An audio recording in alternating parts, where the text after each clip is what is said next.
Health Training Center. Really impressive facility. I had a chance to tour some of the other areas, and it's a lot of excitement. It was a very interesting off season, but I think it all worked out well, and so we're really excited about what next year will bring for the Tampa Bay Buccaneers. We're also very excited about today's bill signing, and I want to thank, there's a lot of great people that are here. Chris Sproul's the speaker. This is really his initiative, and so I'm glad he's here for this, and I want to thank him for really spearheading this. I also want to recognize Coach Tony Dungy, a legend around here, and somebody that's really made an impact on promoting fatherhood, and we're going to talk about why that's so important. We also have Jack Brewer. I think Jack's here. Is he here yet, or he was here? Hopefully he'll get here, but Jack's a former NFL player, and through the Jack Brewer Foundation, he's a big advocate for fatherhood initiatives. We have Glenn Gilzine, President and CEO of the Urban League of Central Florida, Secretary Eric Hall from Florida Department of Juvenile Justice, Mark Merrill, President of Family First, and then we've got a lot of representatives and senators, Representatives Altman, Latvala, Beltran, DeSigli, Bush, Senators Bean, Boyd, and Burgess, and I think, and Representative Ralph Masulo. So I want to thank all of them for their great work on this initiative.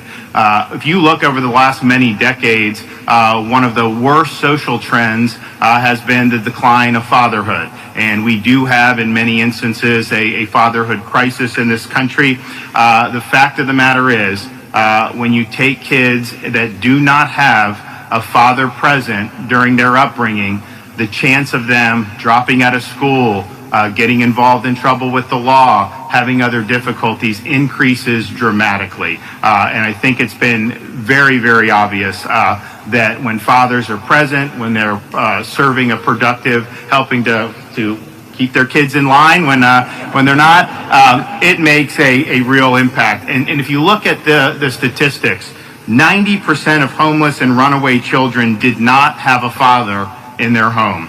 70% of high school dropouts did not have a father in their home, and 60% of youth who commit suicide did not have a father in their home. And I think if you look at other bad indicators, I think you would see a correlation with the lack of fathers present in the home as well.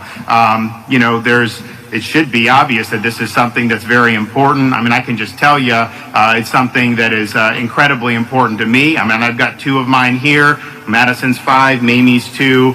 We've also got a middle child, our son Mason, and my wife and I. This is our number one priority, but just particularly as a father, it's something that I feel blessed to be able to do it. And it's something that I work very hard at. People will sometimes ask me, man, when do you get a time to rest? I see you all over the state doing all this great stuff. You need to go home and rest. And I just tell them, I do not rest when I'm at home, okay? I'm working and we're doing, but it is something that's very rewarding, and it's something that we want to stand up. It's something that we, that I think everybody, you get a lot of fulfillment, but it's just the right thing to do. You have responsibilities for your kids, and you need to be present, and you need to be there offering a supportive role. Now, there's some who say that this is not that important. There was actually an article, a column in the New York Times that said, it was titled, "The Nuclear Family Was a Mistake." And you have other people that kind of poo-poo the idea of father. I just want to be sure, in Florida, we are not going to be following this propaganda. We're going to put programs in place that support fathers and help families stay connected and engaged with each other. And that's why we're here today. I'll be signing HB 765, which helps support 7065, which helps support fathers and encourage their active participation in their children's lives. And we had a great legislative leaders bring this across the finish line, including Speaker Sproul.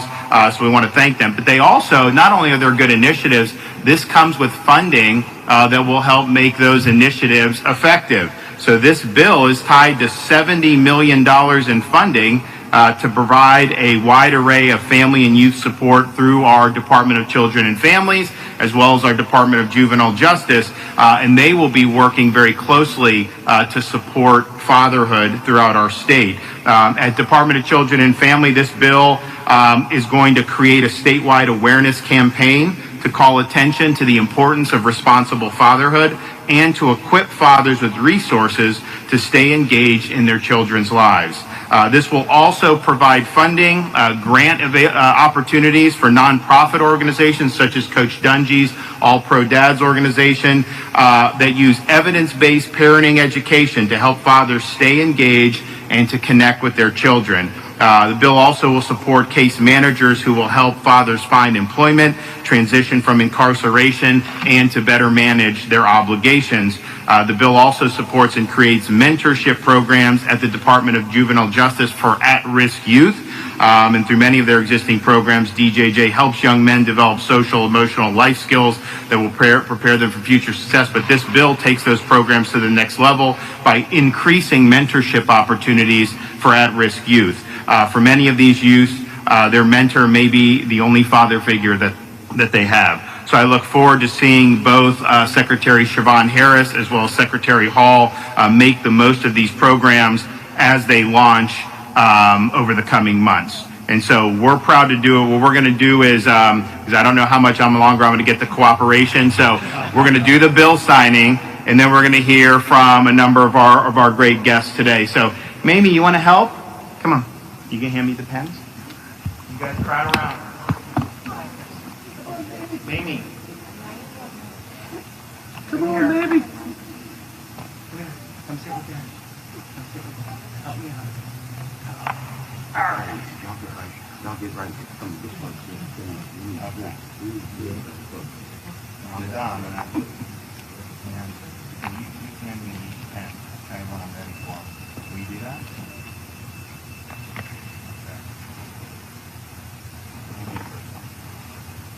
Okay, what's today's date?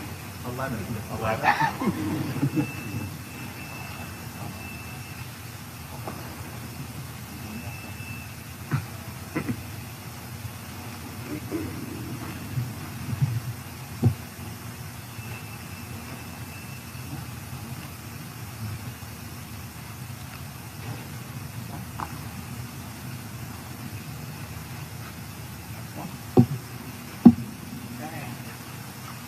Wow, it's in the book. Okay, guys. All right, now.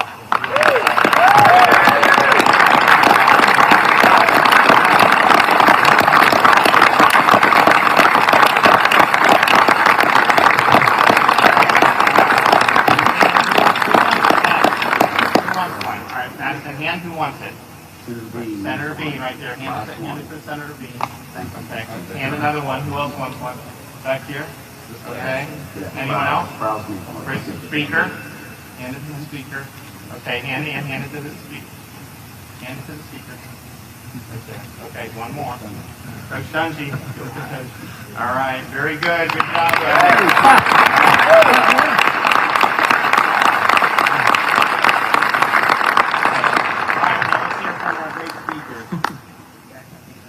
Hey, all right. Hey, your kids got some good time there.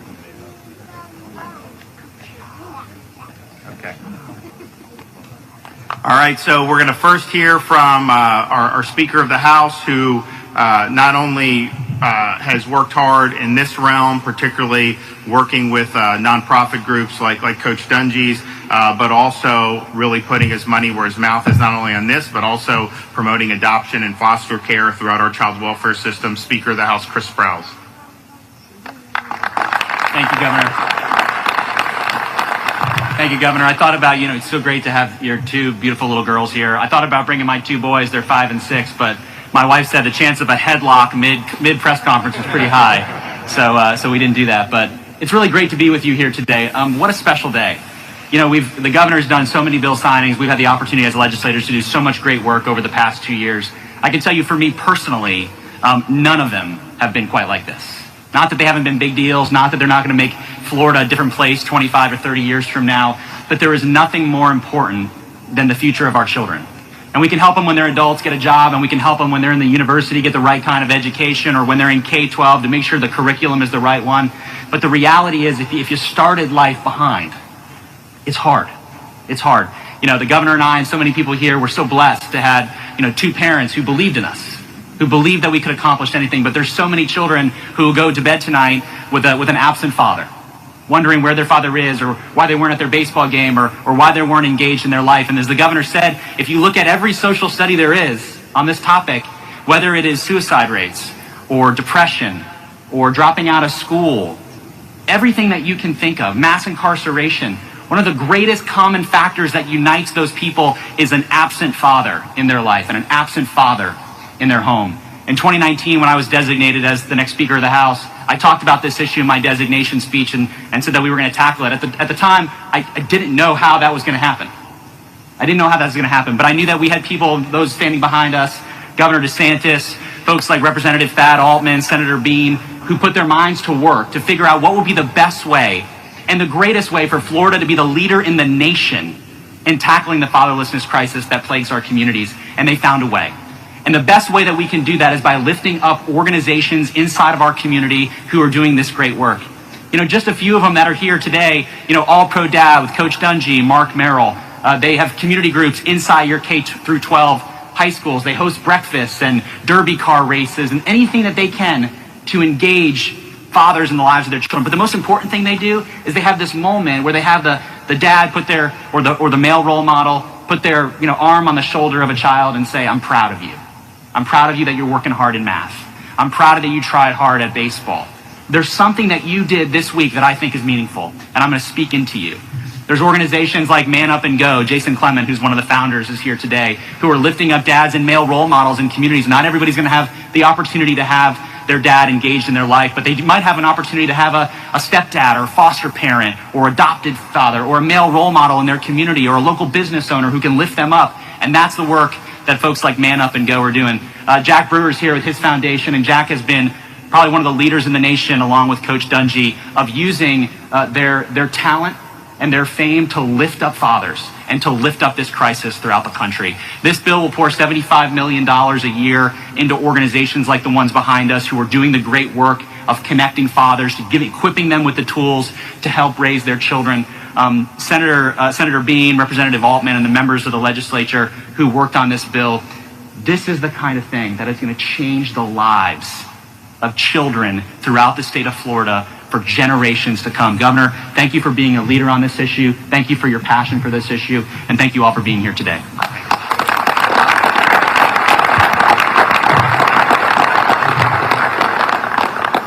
Well, thanks, Speaker. And I would note, too, they did this, they did some other stuff, did a big tax package, which we'll talk a little bit about more in the ensuing weeks. But one of the things they did in the tax package, and this was not my idea, but I think it's a good idea, is starting July 1st, no tax on diapers. And so you saw, I got 2 out of diapers, but I've got 1 in diapers. And, you know, when inflation hits, you can't just stop doing diapers. It's kind of something you just have to do. And so that's going to actually help a lot of families who have really young kids help to deal with inflation that we've not seen in the past 4 decades. I want to, in a minute, bring up Coach Dungy. You know, when I became governor, first time we did the budget, there was some money in there, not like an earth-shattering amount, but there was money in there for some of the things that All Pro Dads is doing. And, you know, a lot of times when I look, some of these private organizations, you know, how much we should be funding or not, it's a question about whether that's appropriate, then what are they going to do with the money, all this other stuff. So there is definitely a high bar. It's not like we've never done it, but a lot of times we say, hey, that may be a good cause, but probably not appropriate to just have the state, you know, giving money in that regard. But on this one, I'm looking and I'm saying this is exactly what we need to be doing. And although we have different types of state agencies, at the end of the day, an organization like this is going to be much better suited to be able to actually get into these communities and make a big difference. And so I think he called me. He's like, "Hey, I'd love you to do it." And I'm like, "Yeah, don't worry about it. We're good. It's important." And I really appreciate the job that he's done in doing this. I mean, obviously he could be doing a lot of other things, but he's got a passion for this. And I think that when you're somebody who's doing the Lord's work, we need to be supporting that. And so I'm proud to be able to introduce today Coach Tony Dungy.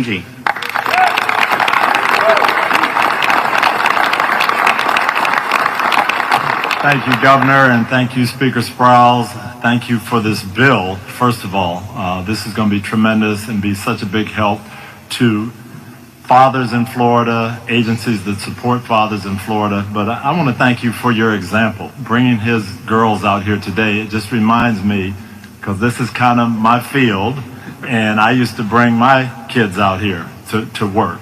And it was something that was important, so they could see where Dad is, be where Dad is. And my good friend Clyde Christensen is over there, and he can remember a story. Our first game in Jacksonville in 2002, my son Eric was 10 years old, and he came with me.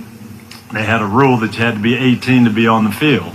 And so the security man came and said, "You're going to have to take that young man off the field." And I said, "Boy, that'd be a shame that we don't have a game today, because if he goes, the rest of the team is going." And the security guy looked at Clyde and said, "He's not serious, is he?" And Clyde said, "Yeah, I'm afraid he's pretty serious. So if you want to have a game, you better let his son stay out here." That's an example. That's how important fatherhood is to me. I think the governor just demonstrating that today is awesome. I knew it was important. I had a dad who was around me all the time and supported me, and I thought everyone was like that. I got to my job in the National Football League, started interviewing our players, and I began to understand not everyone had that same blessing that I had. It really got driven home to me my first year here in Tampa when I got the job. Legendary man here by the name of Abe Brown. Many of you here know the name Abe Brown. He had a prison ministry. He wanted me to go with him, and I went on the first trip expecting to see grizzled, hard, tough, older guys. And what I met were 19 and 20 and 21-year-old kids that looked like my boys. And I remember driving home from that trip and asking Reverend Brown, how do those young boys get here? And he told me, it's not socioeconomic, it's not racial, it's not education, it's none of that. 95% of these boys did not grow up with their dad. And that hit me. That hit me very hard. And shortly after that, we were able to start All Pro Dad and really try to do what we could do to help. But I'll tell you what happened today in this bill.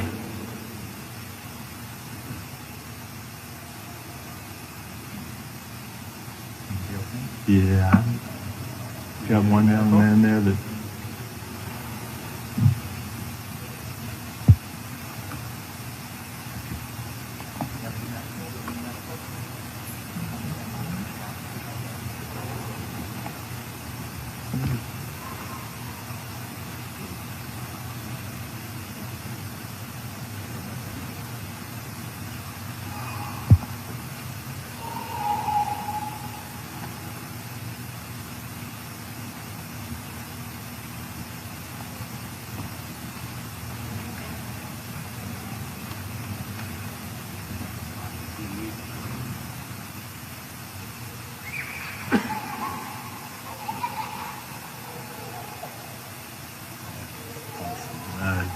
Back up in the line. I think he's going to be okay. Yeah. That's a good sign, yeah. Locked his knees up a little bit when he was standing there for a long time. But it is just so important, and I just want to thank all of these men and women behind me, everybody who's been behind this, because it's going to allow groups like ours, people like you, to do great things for our fathers here in Florida. So thank you very much. Thanks.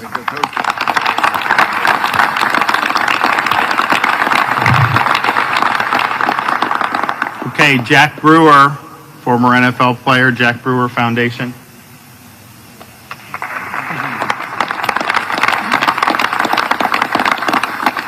Wow, thank you, Mr. Governor.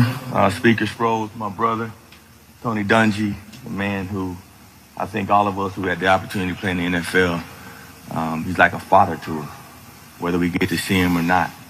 I have to tell you, I'm pretty emotional right now. Looking at my boys. Come over here, boys. Some of these boys don't live with their fathers in their house. I was just at a juvenile facility in the Everglades about 2 weeks ago. I walk in that facility and see these boys with no shoes that can fit their feet. I look them all in their eye and I ask them, how many of you, there's 80 of them in there, how many of you were raised with your father? And only 5 raised their hand. I was in a prison in Moorhaven yesterday, ministering to about 1,000 men in the penitentiary. And I asked them how many of them had their father in their lives, and I think we're almost at 90% fatherless. This is the crisis of America today. This is the civil rights movement of our time. And Governor DeSantis, you've just done something that the entire country needs to follow.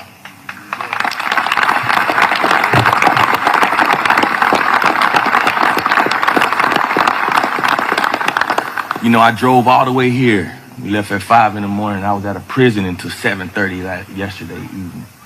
I drove 4 hours here. I got my suit in the bag because I didn't make it in time to put it on. But when I got up here, I said, you know what? I'm a dad. I'm a coach. I'm a father to these boys.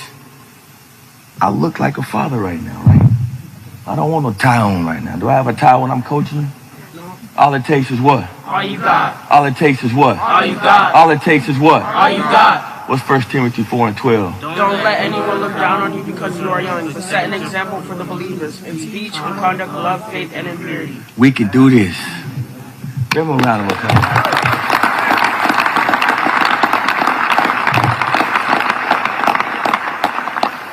With bills like this and leaders like the men behind me, we can change this nation. Many talk about unity, but they're not willing to have the courage to go the extra mile, to be the voice of the voiceless. You know, the last verse in the Old Testament says that he will turn the hearts of the father to the children and the hearts of the children to the father. He left that message to us all because this is the answer. 71% of our kids that drop out of high school are fatherless. Over 90% of our kids that are homeless, teenagers, are fatherless. When we talk about mental health, our mental health issues are coming because we have fatherless children who are getting indoctrinated in our public schools. We talk about CRT and all these other things. Those are not our issues. Our issues are we are indoctrinating kids that don't have a sound household. And so this bill is changing all of that, but this is a spiritual battle, and they cannot be fought with flesh and blood. You need a father, you need the order of God, and that is what this bill does. And that's why I'm so proud to be a Floridian. I'm so proud to be able to speak on these type of platforms, and I will continue to each and every day serve these kids just like this is my son right here, but all of them are my son. I feed them the same way I feed my son. We pick them up to school and drop them off the same way. And this bill is just not about someone giving you some money. It's about calling all you dads out there and you moms to hold your husbands, your boyfriends, your sons, your fathers, hold them accountable because they need to be reaching out to some other kids. We got 18.6 million fatherless kids in this country. In the state of Florida, we got over 700,000 fatherless kids. We can't fix this problem with just this bill. We need to work with our hands like Jesus told us to do. Serving the sick, touching the brokenhearted, and visiting those in prison.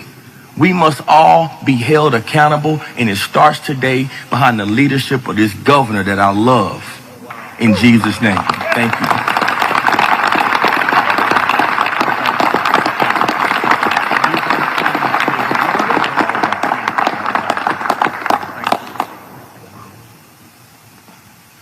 Great job.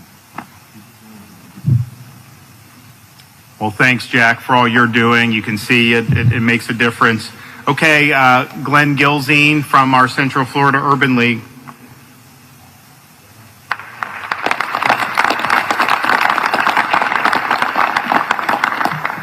Wow, if you're not motivated, if you're not excited after that, I don't know. Well, good morning. My name is Glenn Gilzine. The ultimate goal of our organization, the Central Florida Urban League, is to end generational poverty. And as I stand before you today, I'm proud to say that House Bill 7065 represents that monumental step to realizing this goal. Together as a community, we're building the foundation via education to provide the resources and opportunity our young adults and fathers take the steps they need to uplift themselves out of this never-ending cycle. With this bill, the state will be providing nearly $70 million towards funding programs which will help two interconnected parts of our society. It will help our fathers become more self-sufficient, active, involved in their families' lives, while increasing support for youth in the justice system at the same time. So when both a father and a mother is present in the home, families are stronger. Some fathers receive support from this bill will come from job skills training. My organization is evident that higher skilled, higher paid jobs result in an improved financial situation, which alleviates a major burden on the family. Other fathers and will benefit from mentorship programs, as Jack just mentioned, and the mentors will provide self-esteem, giving fathers the confidence they need to develop into loving parents. Also, this bill is critical in supporting children aging out of the justice system, and for these youth, it provides increased amount of education support available to ensure that they receive every opportunity to succeed. I truly believe that education is the solution to many who are face issues. I truly believe that education is the solution to many issues we face as a society. Education comes in many forms, but by empowering our fathers, our youth with the knowledge they need to better themselves and our community as a whole. I would like to close by thanking Governor DeSantis, House Speaker Sprouse, Senate President Simpson for their leadership on this bill. The hard work and dedication to our underserved communities will have a positive impact for generations to come. Thank you.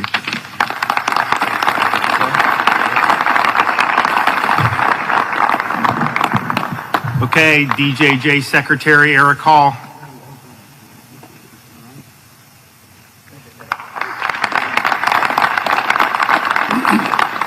Good morning.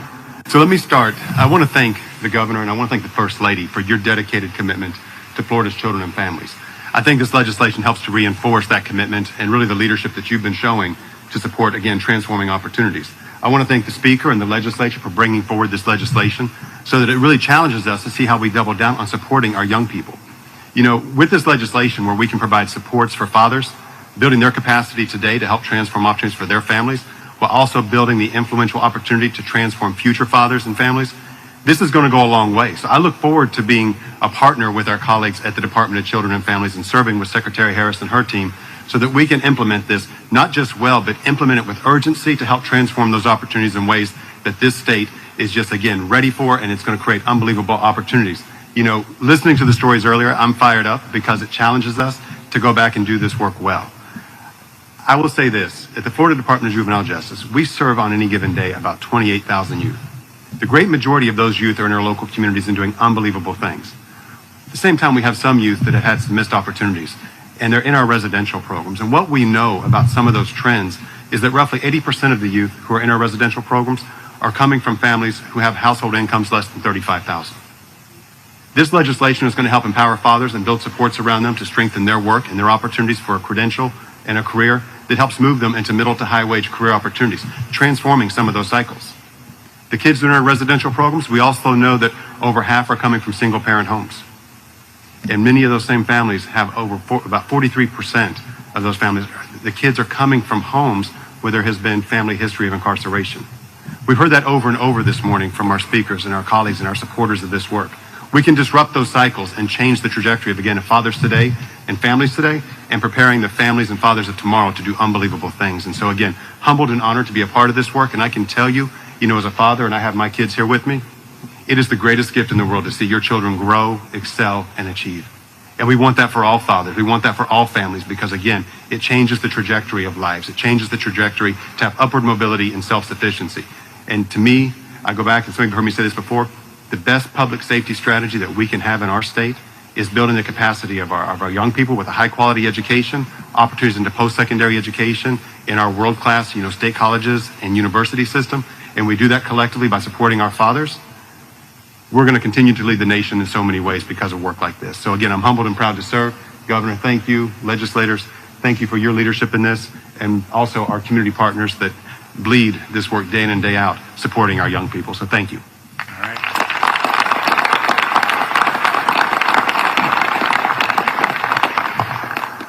Well, this is important, and I think this is a shows strong support from the state of Florida. Obviously, just this bill's not going to solve everything, but I think it can help. And I think empowering communities, empowering groups like you see with Tony Dungy or Jack Brewer, I think is going to make a real difference. There's a lot of issues that we deal with, but if you could snap your finger and just say you want one thing to happen, which government couldn't do, but if we just snapped our finger and every single child in Florida had both parents present, that would be revolutionary, and a lot of the problems we see as kids start to get older, you would see a dramatic decline. And so this has huge ramifications for someone's ability to be able to realize their God-given potential. And so we've shown our commitment.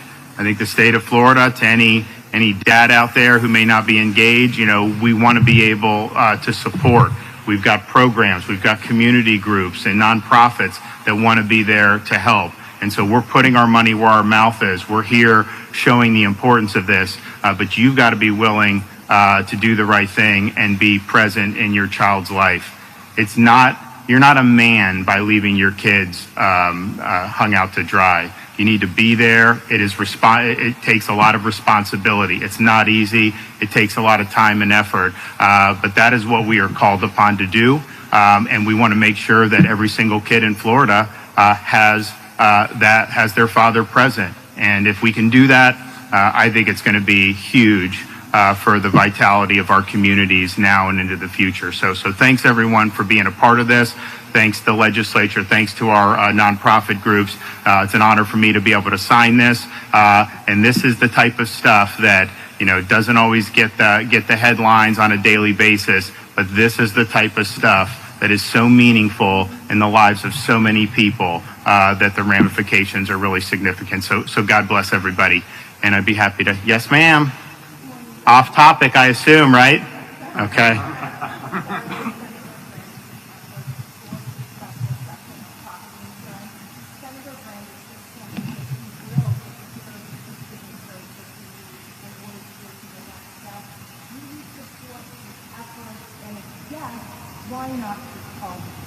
Well, I do. I think Jimmy Boyd is here. Jimmy, do you want to say anything about it? I think, I told him, let's get the product together, and once we have something that will go, we got to go. So I absolutely support what Senator Brandes is doing. I think it's just a matter of, as you remember, it kind of fell apart at the end of the session. So we just want to make sure that we have a product that will pass muster and that we can get through. So I think what he's doing is the right thing, and we have an obligation. We've got to be honest with people. We're in a big period of inflation, so all this stuff is going to go up. But on the property insurance in particular, clearly, we have dysfunctions in that market that could be fixed. You've already seen different insurers go out. We need to have a vibrant market where people are able to get policies at an affordable rate. So I thank him for what he's doing. I think we will get there. Jimmy, do you want to talk about any progress you're having? Thank you, Governor. I would concur in basically what the governor said is the case. We need to have a program that all of us can agree on that most importantly saves Floridians money. It's out of control. We've got to get our arms around it and have to solve it for our constituents. And the governor's shown great leadership on this. We'll get there, I'm sure. So stay tuned for us. Governor DeSantis. Yes, ma'am. Wanted to ask you about, outside of the work that you've done in Tallahassee, outside of you being a father yourself, kind of talk about the community work that you've done, kind of whether volunteering or anything like that to help in the push for fatherhood. Yeah, it's interesting. When I was a lieutenant in the Navy, I was stationed at Naval Station Mayport, and I was involved in the Big Brother program. And so I had a youth from Jacksonville, and his father was incarcerated. And so obviously there were things that happened that led to that. But even if the father wanted to be present, he was serving a sentence. And so we were able to do that. And I remember, like, when I first started doing it, I was relatively new to the area. And I remember when I met my wife, she was a TV person, and so I remember bringing him to the studio. It was like this huge thing to see people on TV, and he had seen Casey on TV before, and so he was kind of starstruck with that. But what ended up happening is he ended up joining the Navy and was doing very well.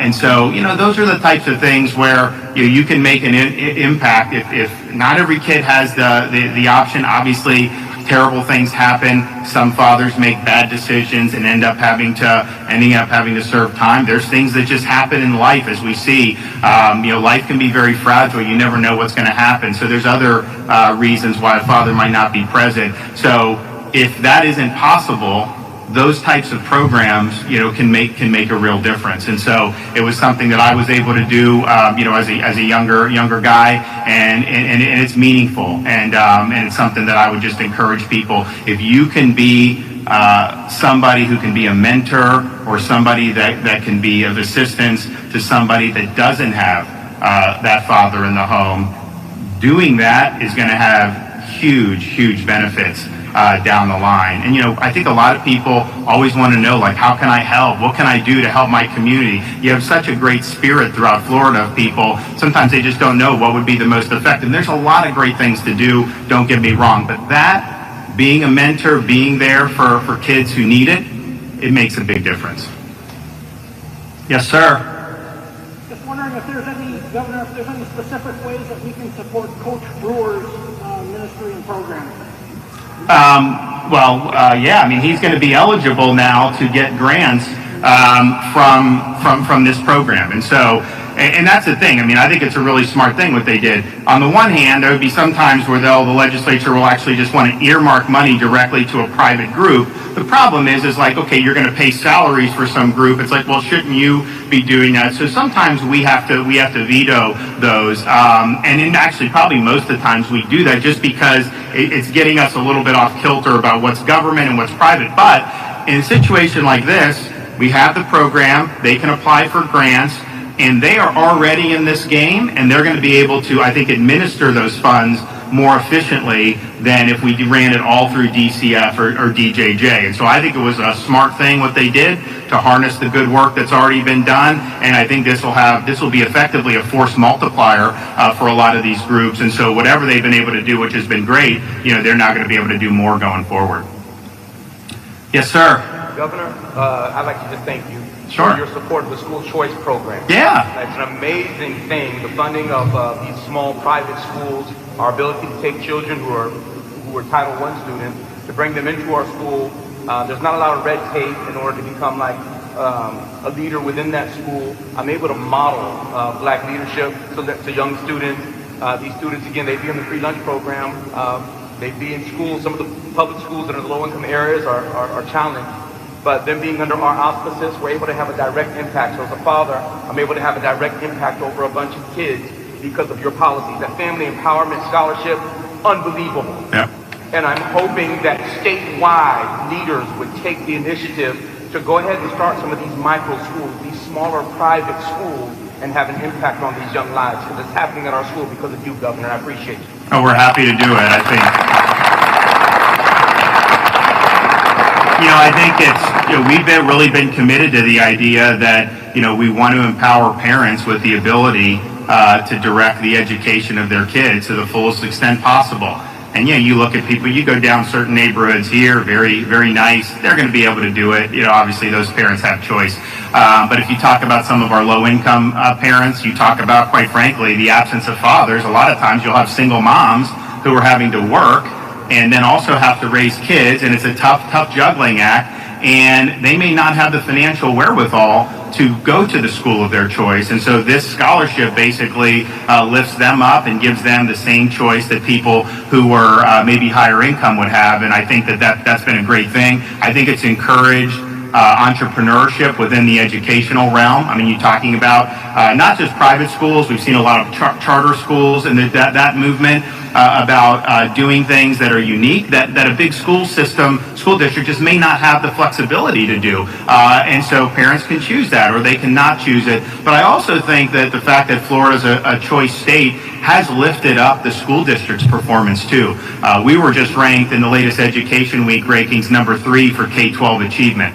I can tell you, I went to school right across the bay in Pinellas County, and Florida was not considered in the top at that time at all. And we've done a lot. And I've been somebody that is really been supportive of school choice and empowering parents.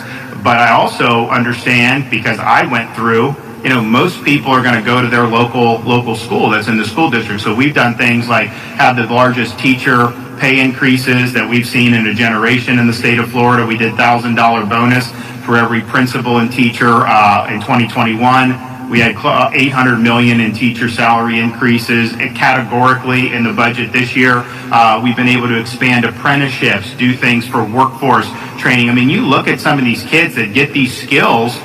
Walmart just is doing $110,000 for the starting truck drivers now. So we've been doing things like that to provide opportunities across the board. We're proud of what we've done with the speaker's leadership on early literacy.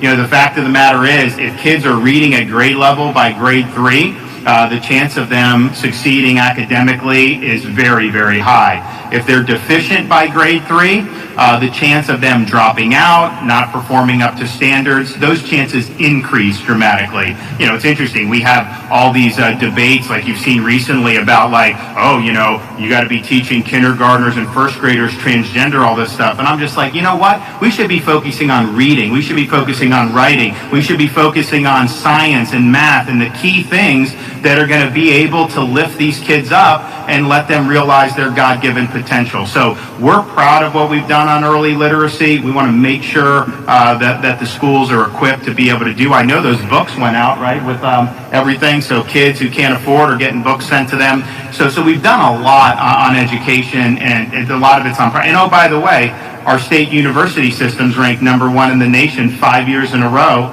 by U.S. News and World Report. And part of why I'm proud of that is because we don't let them raise tuition.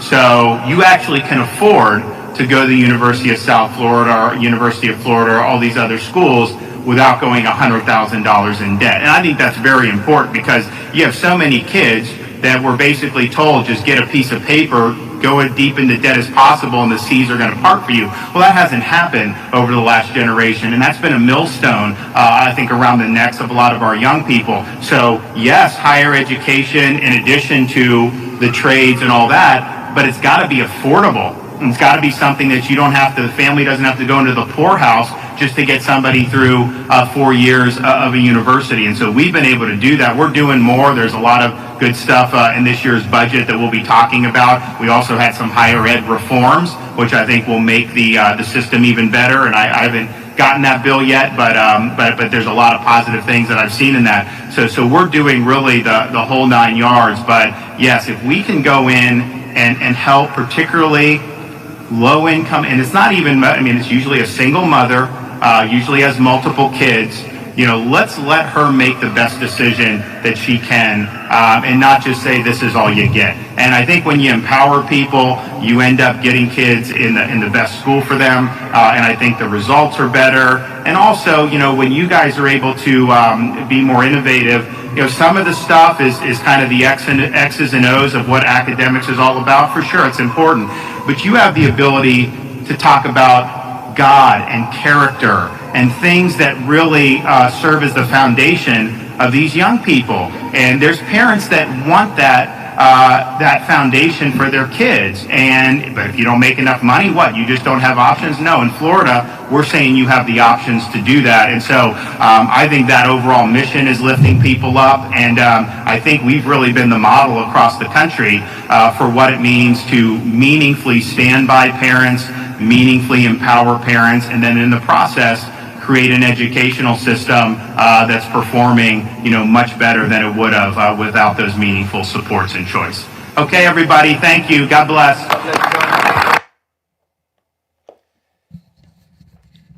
Absolutely fantastic press conference. So many great speakers. Tony Dungy, Jack Brewer. It really defeats a lot of the left's narratives when you can show a simple press conference like that. They say that Republicans and conservatives in Florida are not the party of the minority. Well, what did we see there? How many minority speakers did we see? In a lot of ways, and I've said this before, Florida is continuing to distinguish itself as just a different culture. a completely different culture, a family-oriented culture, which is, it's literally the opposite direction of every other major state right now. We're trying to restore things to what they were back in the 50s and 60s and 70s, and it seems like everyone else is doing everything they can to erase that era from history. And they don't even want to talk about it. In fact, they want to invent something new. I saw the most insane thing. There was a teacher, a third grade teacher, that was telling kids, and this was on Twitter. I wish I could find it, show you guys. Talking about when babies are born, that the doctor makes a guess as to the gender of the child that may be right or may be not. And if the doctor's guess is right, then the child is called cisgendered. It's unbelievable. That would, I mean, that teacher would be fired immediately in Florida. Immediately. For talking about stuff like that. You see, and that's the point. That a doctor, a trained obstetrician, when a baby is born, quote unquote, makes a guess. Makes a guess as to what the gender of the child is. And then if he gets lucky, it's just insane that they can literally say stuff like this and believe it. And then you hear that coming out of California and New York and Michigan and all this. And then you see a press conference like this. The reason I cover these press conferences is to show the contrast. To show how completely, wildly different Florida is than other quote-unquote states in the United States. I don't know how any historian would look at this and say, these are two the same country. These two areas, they speak the same language, but they're definitely not the same culture, not the same country. I've said it before, I think the people in France and the people in Spain over in Europe, two different countries, have a lot more in common with each other than, say, Florida and Michigan or Florida and California. And that's, you know, I was just reading through the comments here about sending kids to public schools. It's going to have to stop. And the public schools that are here in Florida, you know, the teachers, they're going to be leaving. The ones that want to do the whole woke thing, they're going to be leaving en masse. They are. They're absolutely going to be packing up and going, which is fine with us.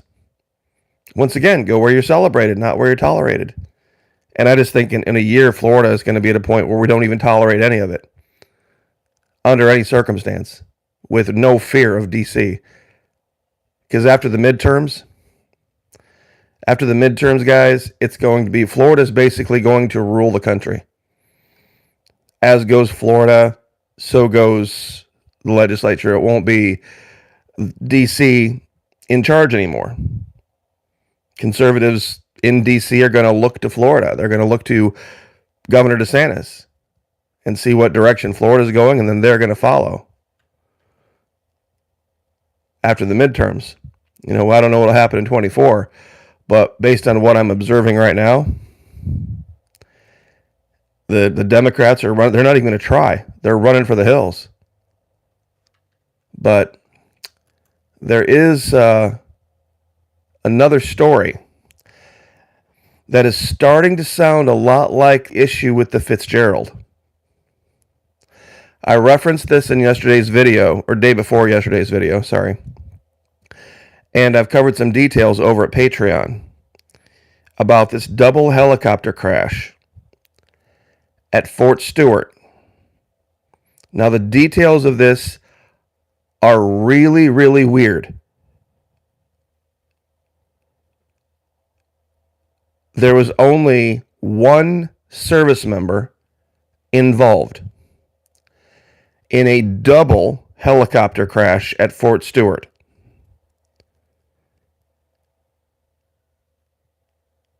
They're saying now it was not an accident, but a criminal act. And I don't think it was a suicide, Don.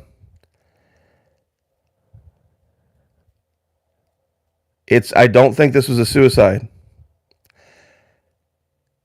Because there's no reason you would take out 2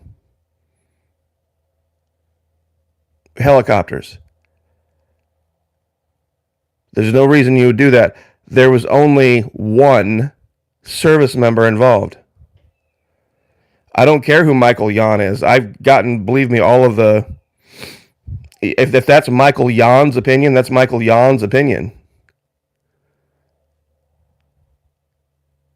Okay, but there's no information out there that's been confirmed that that was the case here. And the way they reported this doesn't... When there's suicides, they have no problem saying that we had a serviceman commit suicide. This happens all the time. In fact, they report on serviceman suicides. To get one of these things off the ground takes more than 1 guy. They were on standby. Okay, they were standby. This is a Pavehawk helicopter, 2 of them. They're crew-served vehicles, meaning you have a pilot, you have a co-pilot, and you have 2 guys sitting behind. And you can't just go out there and turn the key to the engine like your car, like it shows in Hollywood, and fire this thing up without waking everybody up. There's no way 1 guy would have gotten this off the ground by himself without somebody coming out and saying, "Hey, wait a minute, what are you doing?" And even that, let's say somehow that was the case. Why would he take 1 and crash if it's a suicide? Why would he take 1 and crash it into the other one and destroy both vehicles? You see, I've been doing some research into the Pavehawk, and the Pavehawk has this really kind of interesting system on it. These turbine engines that they use, they have the ability to, if one gets started, they have a jumper system where you can take basically a line from 1 helicopter to a non-started helicopter, and you can start up the second one faster. It's an Air Force helicopter version of an Army helicopter. So the UH-66 Pavehawk. And they've been lauding this guy as a hero. And Fort Stewart, the airport there, is a dual-use airport. It has both civilians and military on it. So I'm wondering if this guy was a hero, if somehow a group of nefarious actors got access to these and got 1 or 2 of them off the ground. And somehow maybe he got in one and was able to get it going and took the other one out.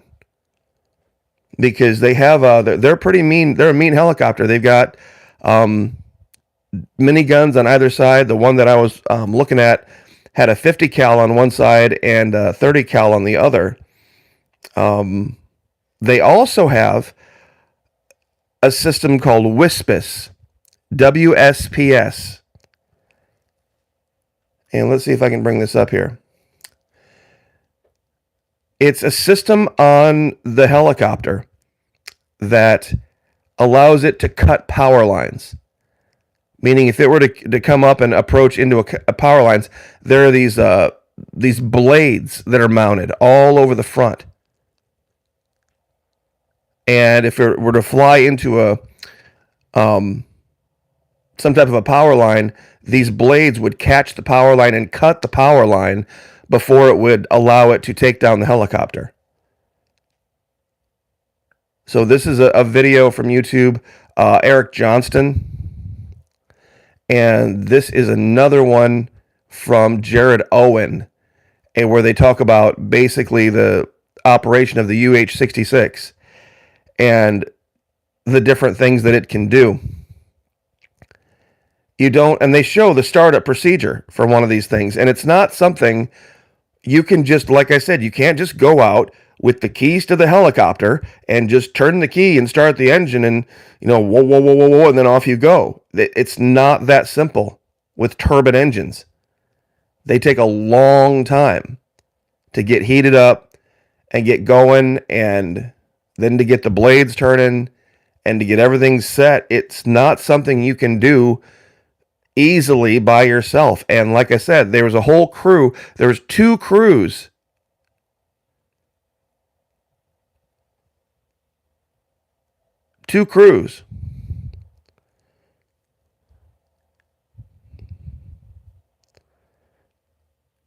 Well, I'm going to have to see the reporting on this thing about suicide note to his dad and girlfriend taking off one and slamming it into the other. That sounds like a story the military would cook up.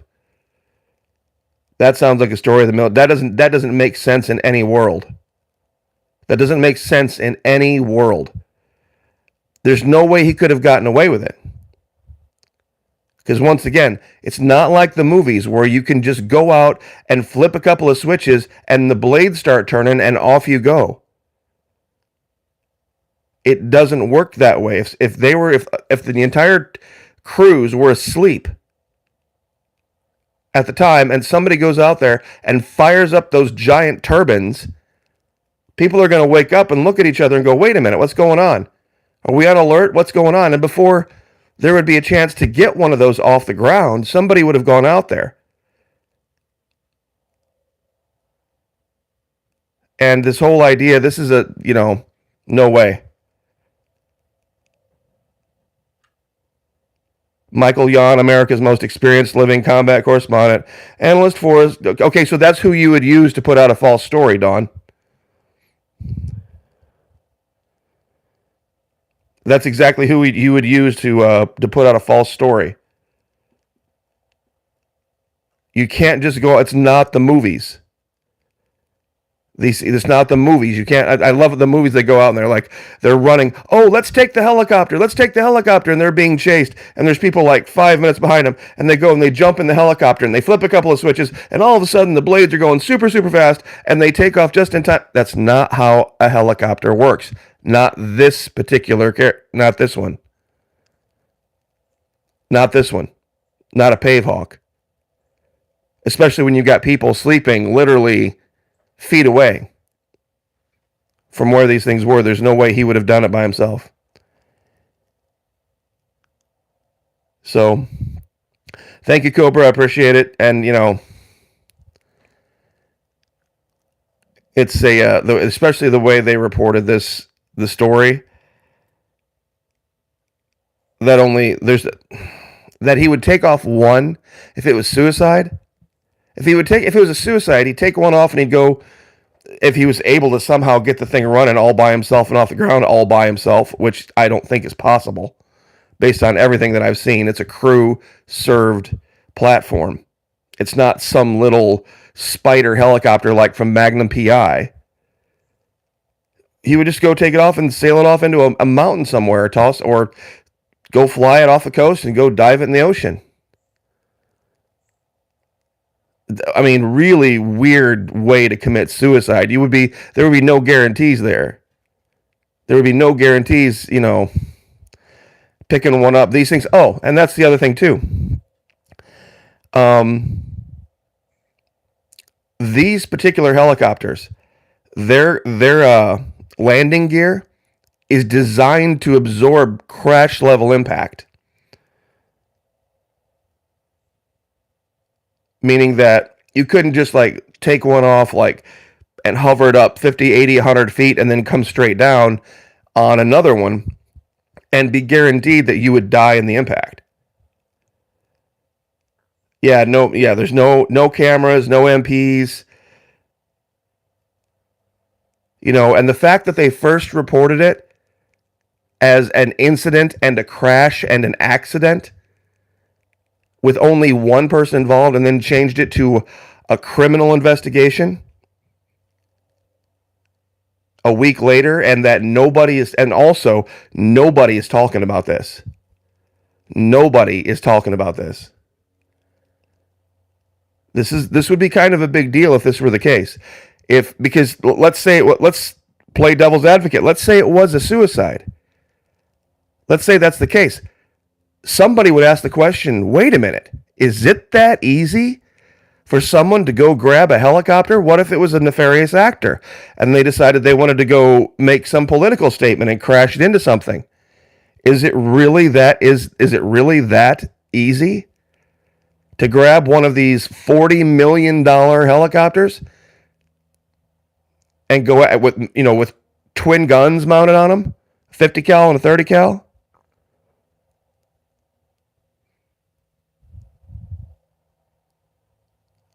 And you can lock them, those weapons on the side, you can lock them in the forward position so that the pilot can actually fire forward.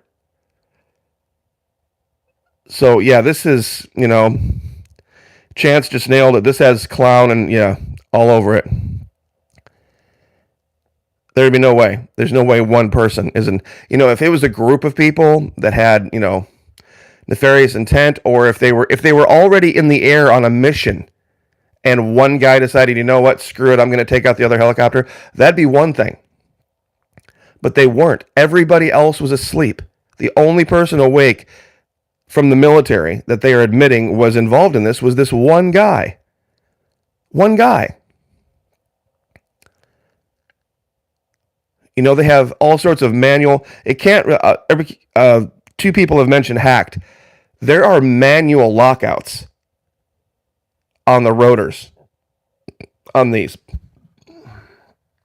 Pardon me. There's a giant lever in the cockpit that they push forward and it manually locks. It's a giant brake that holds the main rotor in place. So even if you hacked the computer systems, you could never take the thing off. Even if there was somehow some magical way you could remotely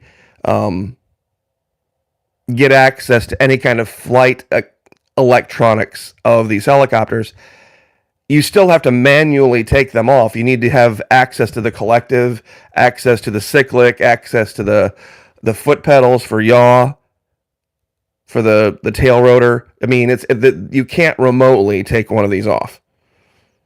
It's all done hydraulically and pneumatically and with physical lockouts. So something else is going on. So anyway,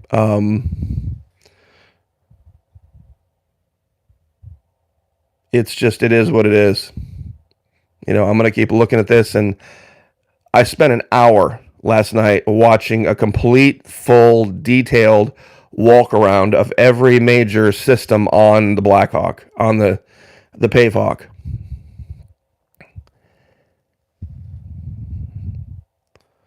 And I really would have my doubts about one individual, pilot or not, being able to get one off the ground without anybody else knowing, without authorization on a military base. So anyway, I will leave it there. Thanks everyone for hanging out. It's definitely something that is worthy of looking into, and I think I'm going to do a video on it and just ask these questions. Somebody should be asking these questions, because it's just not that easy. This guy does a really great job. Eric Johnston, HH60G Pave Hawk walk around tour.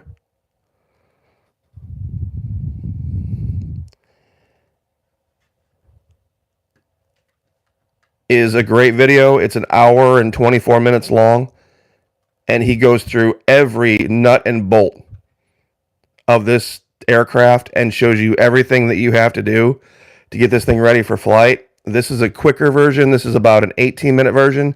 How does a military helicopter work? Pave Hawk, Jared Owen, and he does graphic representations of this.